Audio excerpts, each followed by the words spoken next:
প্রিয় শিক্ষার্থীরা, আমরা এখন ষষ্ঠ শ্রেণীর 3.1 অনুশীলনীর পৃষ্ঠা 65 থেকে 6 নম্বর অঙ্কটা সমাধান করব। দেখো, 6-এর ক নম্বর অঙ্কটা কিন্তু আমরা আগের ক্লাসে সমাধান করে দিছি।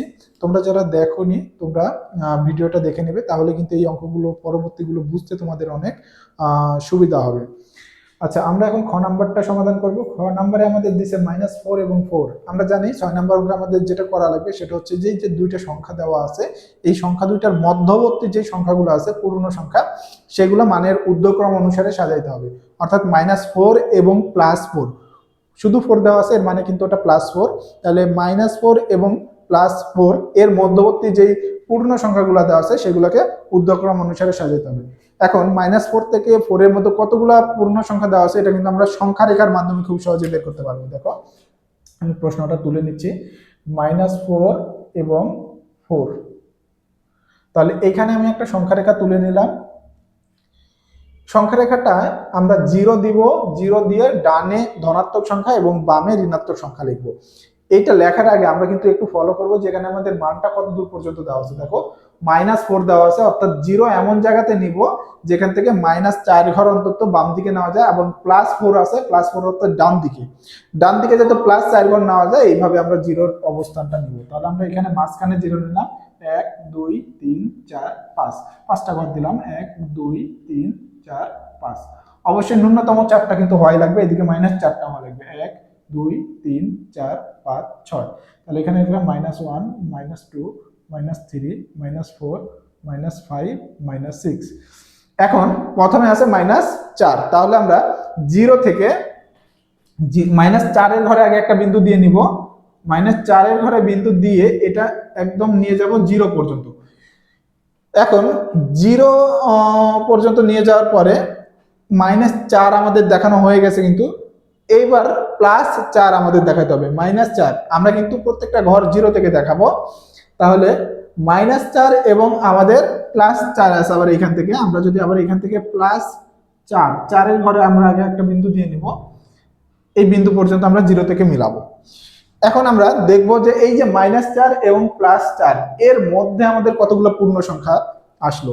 দেখো, -3 আমরা যদি দেখি, -3 -2 -1 0 1 2 3, আমরা কিন্তু 4 এবং -4 নিতে পারবো না, কারণ আমাদের প্রশ্নে দেওয়া আছে -4 থেকে 4 এর মধ্যবর্তী, অর্থাৎ -4 এবং 4 নেওয়া যাবে না, এর মধ্যে যেগুলো আছে সেই পূর্ণ সংখ্যাগুলো নিব। তাহলে -4 এবং 4 এর মধ্যে দেখো 3 থেকে -3 পর্যন্ত সংখ্যাগুলো আছে। তাহলে আমরা একটু গণনা করি, 1 2 3 4 5 6 7, 7টা পূর্ণ সংখ্যা আছে।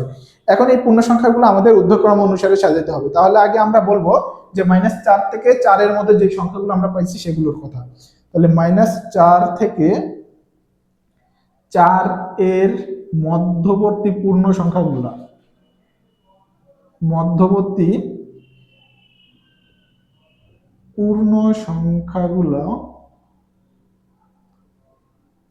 হলো মধ্যবর্তী পূর্ণ সংখ্যাগুলো কত দেখো।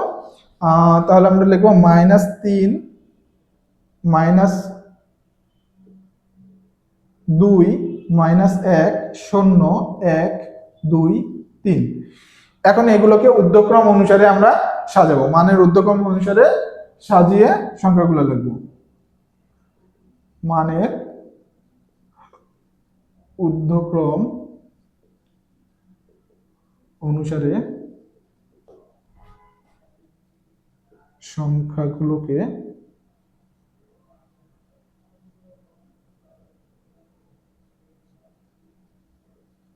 সাজানো হলো বা সাজিয়ে পাই, একই কথা আমাদের। তাহলে মানের ঊর্ধ্বক্রম অর্থাৎ ছোট থেকে বড় করে সাজাবো। দেখো, তাহলে প্রথমে আসবে -3, সবচেয়ে ছোট সংখ্যা, কারণ আমরা দেখতে পাচ্ছি যে সবচেয়ে বামে যে মানগুলো অবস্থান করে সেগুলো ছোট হয়, এবং আস্তে আস্তে যত ডান দিকে যাব সেই মানগুলো কিন্তু আমাদের বড় হতে থাকে। -3 এর চেয়ে বড় মান হবে -2, তারপরে -1 0 1 2 3। আশা করি তোমরা এই অঙ্কটা বুঝতে পারছো। এটা একটু তোমরা নোট করে রাখো, পরবর্তীতে যখন তোমরা বাসায় নিজেরা এটা না দেখে সমাধান করবে, তখন কোথাও প্রবলেম হলে বা বুঝতে না পারলে, সেই অঙ্ক আটকে গেলে, তখন তোমরা এই নোট করা অঙ্কগুলো দেখে কিন্তু বুঝে নিয়ে খুব সহজেই করতে পারবে নিজেরা।